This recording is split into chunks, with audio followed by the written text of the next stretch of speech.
O Dr. Carlos Luiz Bandeira Estampa, juiz-presidente do 2º Tribunal do Júri do Rio de Janeiro, em 5 de outubro de 1963, cerca de 3 anos e 4 meses após o brutal homicídio da menina Tânia Maria, ou Taninha, de 4 anos, proferiu à assassina Neide Maria Maia Lopes, amante do pai da vítima e reconfessa, a sentença de 33 anos de prisão em regime fechado, declarando: as dimensões da personalidade da acusada, as dimensões cruéis dos seus gestos, me conferem, me impõem a dimensão da pena.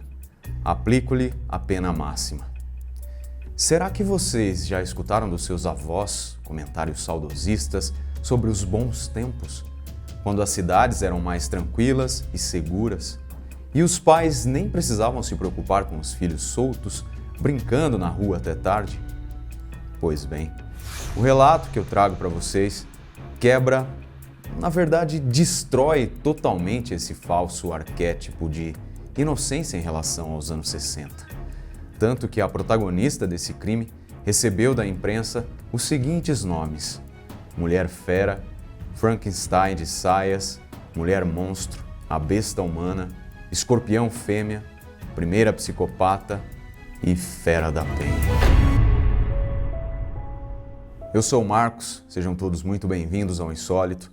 Antes de prosseguir com o caso de hoje, se você gosta do trabalho aqui do canal, clique em gostei, compartilhe o nosso conteúdo, ative também o sino das notificações e, se possível, deixe um comentário nesse vídeo. Essas 3 etapas simples vão garantir que você receba as notificações de novos vídeos do Insólito. Fechado? Então, se ajeita e vamos aos fatos.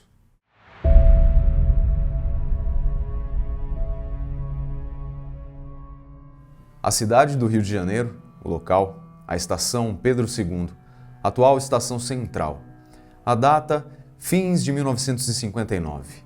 É quando Neide Maria Maia Lopes, então com 22 anos, comerciária e solteira, conhece no transporte público e se apaixona por Antônio Couto Araújo, um motorista profissional empregado da Comissão do Vale do São Francisco, que ficava no bairro de Fátima.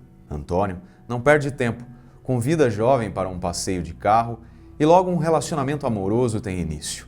A partir daí, encontros frequentes ocorreram ao longo de 6 meses. Era sempre no horário do almoço que o casal se refugiava em um apartamento de um amigo dele. Nas palavras do próprio Antônio, a amante apresentava um comportamento obsessivo em relação a ele, aspecto este que se amplificou quando Neide descobriu sua condição de homem casado e pai de 2 filhas, condição esta que ele mantinha em segredo desde o início do romance. Inconformada em ser apenas a outra, Neide passou a exigir que Antônio se separasse de sua mulher. Mesmo que inicialmente ele tenha concordado com essa imposição, ainda assim, dizia ele que seria necessário um certo tempo para que saísse de casa e fosse morar com ela. O tempo passa, porém Antônio nada fez, apesar das ameaças de morte proferidas pela amante, às quais ele não dava crédito. Conforme explicou o Dr. Antônio Vicente da Costa Júnior, promotor do caso à época, entende-se que a ausência de qualquer iniciativa de Antônio nesse sentido, para oferecer a Neide o papel de esposa, levou a elaborar e executar um plano metódico que culminaria na morte da filha do casal Antônio e Nilza.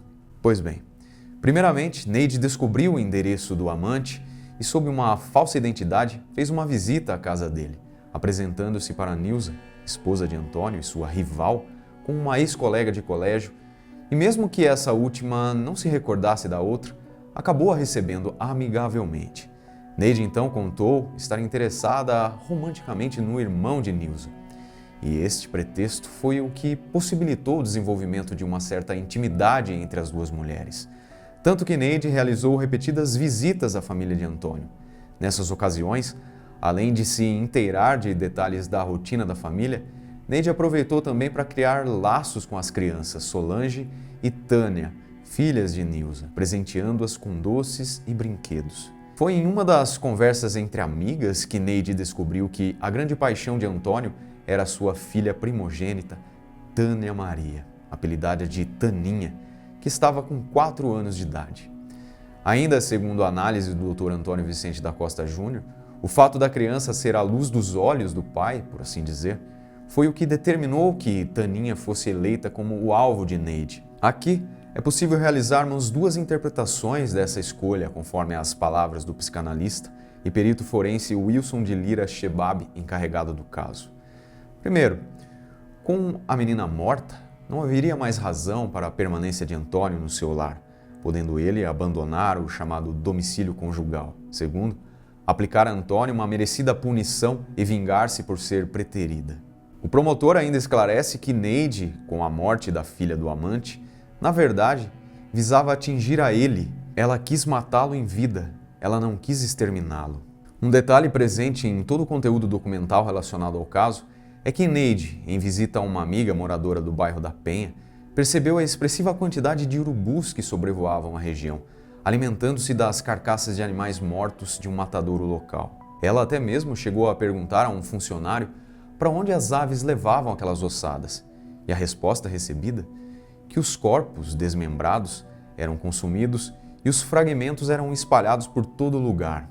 Isso se tornou uma informação importante dentro da fantasia macabra que ela elaborava. Claramente determinada a matar, foi ainda durante esse período que Neide comprou uma arma de calibre 22. No entanto, quando em conversa com colegas de trabalho, ficou sabendo do reduzido poder de fogo desse revólver. Ela voltou à loja e trocou o mesmo por outro mais potente, um armamento de calibre 32. Pessoal, não sei vocês, mas eu posso confessar que, nessa altura dos fatos, mesmo já sabendo do desfecho dessa história, é impossível evitar uma certa ansiedade. Neide, sentindo que tudo já estava sob seu controle, entrou em ação e, infelizmente, podemos afirmar que um conjunto de circunstâncias conspiraram para o sucesso do seu plano. Em 30 de junho de 1960, data fatídica, Taninha desejava ficar em casa e pediu isso repetidamente à mãe. Porém, como a menina já havia faltado à aula no dia anterior, Nilza, a mãe, não consentiu e Taninha então foi para a escola. Na verdade, pela derradeira vez. A família habitava em Piedade, subúrbio do Rio de Janeiro, bairro onde também se localizava o Instituto Joemar, na rua Gonçalo Coelho 223, onde a criança estudava. E lá não havia telefones. Neide, ardilosa, beneficiou-se disso e lançou mão de um expediente quase que retirado da dramaturgia de Nelson Rodrigues, de quem se diz que ela era grande admiradora. Ela telefonou para uma casa vizinha à escola, fazendo-se passar por Nilza Coelho Araújo, mãe de Taninha, e solicitou que fosse transmitida à diretoria da escola uma autorização para que uma amiga da família chamada Odete retirasse a menina do colégio no meio da tarde para levá-la ao médico. Por volta das 14 horas, a tal tia Odete, na verdade Neide, se apresentou na escola e, sem qualquer dificuldade, realizou o rapto da criança. Nós, como observadores distantes, somos capazes de ver que essa atitude, ainda que grave, não se caracterizava como um ponto sem retorno nessa história que Neide escrevia, pois ainda seria possível abortar o seu plano hediondo. Contudo, ela não o interrompeu, e a saída de Taninha da escola, levada pelas mãos de Neide, iniciou a contagem regressiva das últimas 7 horas de vida da menina, que seguia inocentemente ao lado da sua raptora rumo à própria execução. Desse momento em diante, duas histórias se desenrolaram paralelamente. A primeira protagonizada por Neide, de posse da criança raptada, história a qual retornaremos a seguir. A segunda, protagonizada pela mãe da Taninha e sua procura. Pois apenas alguns minutos após a subtração da criança do Instituto Joemar, Nilza, a mãe, chegou portando o lanche da filha e se desesperou diante do desaparecimento dela. Apesar do que explicou o escritor Arnaldo Nisker, um dos entrevistados pelas fontes pesquisadas, que não era hábito naquele tempo ter cuidados especiais com as crianças que eram deixadas nas escolas, nem depois buscá-las, que elas próprias se encaminhavam de retorno às suas casas, e que não havia esse tipo de perigo. Aqui era evidente para todos, mãe e funcionárias da escola, a existência de uma perversa premeditação, de uma organizada intencionalidade no rapto de Tânia, agravada pela vulnerabilidade dos seus 4 anos. Nilza, em prantos, procurou a filha e a tal mulher nas intermediações da escola, tornando o fato público aos vizinhos que, estarrecidos, lhe prestaram solidariedade e auxiliaram nas buscas, porém, em vão. Antônio, o pai de Taninha, também foi informado pela esposa sobre a desgraça ocorrida e decidiram registrar o rapto na 24ª Delegacia de Polícia, no bairro do Encantado. Foi às 16 horas, longe dali, que o repórter investigativo Saulo Gomes, que horas depois teria papel decisivo nas investigações do sumiço de Tânia, recebeu um telefonema e tomou ciência do estranho caso ocorrido na escola infantil do bairro de Piedade. Intuindo o elevado potencial noticioso do rapto, Saulo pôs-se a trabalhar, localizou a casa da família, conversou com Nilza e depois seguiu também para a 24ª Delegacia de Polícia, com o fim de dar prosseguimento à cobertura jornalística do crime.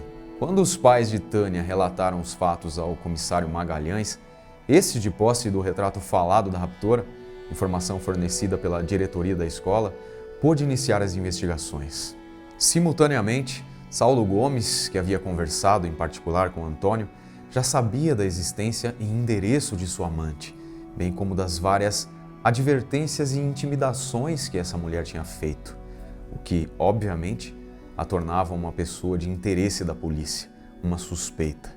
Por isso, Saulo rumou para a residência de Neide na expectativa de que logo mais os policiais chegassem, ou seja, depois que o pai da vítima, ao deixar seus pudores de lado, o que de fato ocorreu, confessasse abertamente ao comissário, investigadores e à própria esposa a existência do caso extraconjugal e os detalhes da personalidade de Neide, cuja aparência física correspondia perfeitamente à descrição da raptora.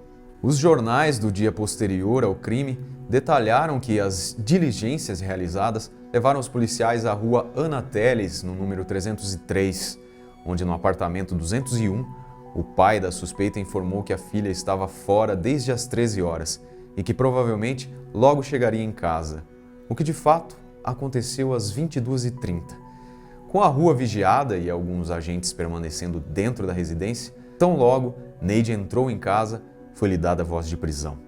Os policiais atenderam ao pedido da moça de limpar os sapatos e usar o banheiro antes de acompanhá-los até a delegacia, onde deveria prestar depoimento. Na bolsa que trazia consigo foram encontradas 2 armas, o tal revólver calibre 32, já mencionado, e um de calibre 38. Também uma mecha de cabelo embrulhada em um pedaço de papel. Ao chegar à delegacia, um triplo reconhecimento ocorreu. Antônio identificou-a como Neide, sua amante. Nilza identificou-a como a ex-colega que se tornara frequentadora assídua em sua casa. A diretora da escola identificou-a como a tal Odete, que retirara a menina da escola. Ainda que fosse necessário compreender toda essa encenação teatral, a pergunta mais importante nesse momento era: onde está a Taninha? As fontes pesquisadas são unânimes ao descrever Neide como fria e cínica nas suas respostas, negando totalmente saber onde a menina se encontrava e fantasiando um enredo no qual ela própria teria sido vítima de chantagem de uma terceira pessoa que a teria obrigado a participar do rapto.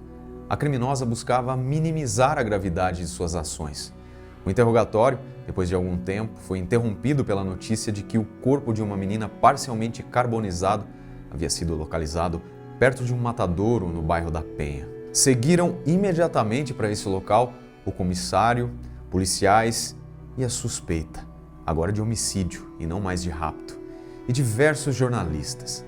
Já era madrugada e Neide recusou se aproximar dos restos mortais da criança, pedindo para voltar à delegacia, prometendo que lá revelaria tudo o que havia ocorrido. As roupas, ainda que parcialmente destruídas pelo fogo, permitiram o reconhecimento do cadáver de Taninha. Uma vez na delegacia, Neide retornou ao comportamento anterior. Os relatos são de que, com o fim de fazê-la falar, a mulher foi submetida a condições severas de pressão psicológica durante mais de 12 horas de interrogatório. Não lhe foi permitido fumar, sequer beber água. Chegou a responder 10 vezes as mesmas perguntas, sem nunca se contradizer ou demonstrar insegurança ou medo. Conforme as palavras do jornalista Saulo Gomes, uma resistência impressionante, fria, tranquila, negando negando e negando. Então, este repórter, que estava presente desde o início das investigações, recebeu do delegado a autorização para entrevistar Neide. Foi nesse momento, ao vivo, pelo rádio, que ela decidiu revelar em pormenores o que fez, assumindo a autoria da barbárie e declarando que, na verdade, gostaria de ter matado a família toda de Antônio, mas que, infelizmente, não tivera tempo de fazê-lo. Para impedir a invasão da 24ª DP pela multidão revoltada, que ameaçava linchá-la, foi feita sua remoção para o prédio da Polícia Central. Durante essa transferência, cerca de 300 pessoas depredaram uma viatura de polícia, utilizada para despistar a viatura que conduzia Neide. Posteriormente, a polícia cancelou a reconstituição do caso, visto que centenas de moradores da Penha se organizaram para linchá-la, dessa vez no local do crime. Por fim, após alguns dias detida na Polícia Central, a criminosa foi deslocada para a penitenciária Lemos Brito, em Bangu. Bom, agora é necessário que voltemos um pouco no tempo e que apresentemos a segunda história, que ocorria simultaneamente a essa das buscas da menina raptada, ou seja, os acontecimentos protagonizados e relatados por Neide. Ao sair do colégio com a menina em mãos, Neide tomou imediatamente um táxi e se dirigiu ao bairro da Penha. Lá visitou uma amiga de nome Zisélia, em um conjunto residencial local, onde durante horas conversaram sobre amenidades, tendo Neide declarado que estava cuidando da criança como um favor para a mãe desta. Foi durante essa visita que Neide pediu uma tesoura emprestada e cortou uma mecha do cabelo da pequena, ante o olhar incrédulo de Zisélia. A mecha foi cuidadosamente guardada na bolsa de Neide para, segundo ela, mais tarde, ser apresentada ao pai da vítima como uma prova do crime. Às 20 horas, Neide saiu da casa da amiga e seguiu a pé pelo bairro, levando Taninha pela mão. Nas imediações do matadouro, ela entrou em um bar-mercearia e comprou uma garrafa de álcool. Nas palavras de Saulo Gomes, um diálogo surreal se produziu entre a mulher e a criança, que, curiosa, perguntou o que era aquilo. Ao que Neide respondeu: "Isso é álcool. É que você vai ficar doentinha e eu vou fazer um remedinho para você." A caminhada das duas se direcionou aos fundos do matadouro da Penha, um terreno imundo, descampado, íngreme, e nesta hora, submerso na escuridão. A menina, conduzida pela mão, declarou estar cansada e com medo e pediu para ir para casa. Foi quando Neide, tirando da bolsa o revólver calibre 32, disparou um tiro na nuca de Taninha e, sobre o corpo caído, derramou a garrafa de álcool e, por fim, ateou-lhe fogo. Consta que o corpo incendiado rolou ladeira abaixo e esta claridade foi vista por funcionários do matadouro, alertados minutos antes pelo barulho do disparo da arma. Estes homens, curiosos, ao se aproximarem do local, ainda puderam ver o vulto da mulher que rapidamente se afastava daquele lugar, ao mesmo tempo em que identificavam que as chamas envolviam o corpo de uma criança. Ainda que tremendamente chocados pela atrocidade que presenciavam, ligaram imediatamente para a polícia e um carro de patrulha que estava nas imediações chegou em poucos minutos, a tempo de extinguir as labaredas da fogueira. Neide, tendo chegado ao fim do seu monstruoso intento, retornou à sua casa, porém sem imaginar que lá já era esperada para ser conduzida à delegacia como suspeita do rapto.